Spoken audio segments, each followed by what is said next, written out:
सांप और चिड़िया। एक समय की बात है, जंगल के एक बड़े से पेड़ पर चिड़िया का घोंसला था। उसी पेड़ की जड़ में एक सांप भी रहता था। वह चिड़िया के छोटे छोटे बच्चों को खा जाता।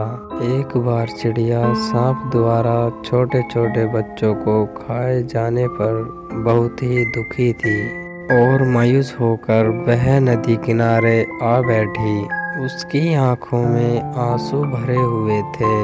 उसे इस प्रकार दुखी देखकर वहां रहते मेंढक ने पूछा, क्या बात है, आज तुम रो क्यों रही हो? चिड़िया ने दुखी मन से बोला, बात यह है कि मेरे बच्चों को बार बार सांप खा जाता है। कुछ उपाय भी तो नहीं सोचता कि सांप का नाश किया जाए।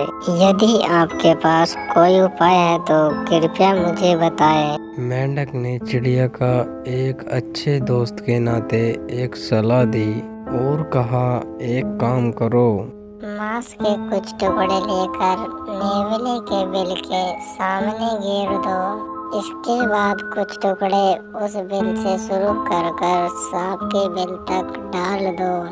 नेवला उन टुकड़ों को खाता खाता सांप के बिल तक आ जाएगा और वहां सांप को देखकर उसे भी मार डालेगा। चिड़िया ने ऐसा ही किया।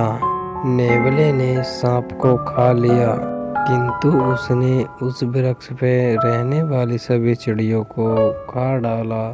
चिड़िया ने उपाय तो सोचा, लेकिन वह नहीं जानती थी कि नेवला उसे भी खा जाएगा। चिड़िया को अपनी मूर्खता का फल मिल गया।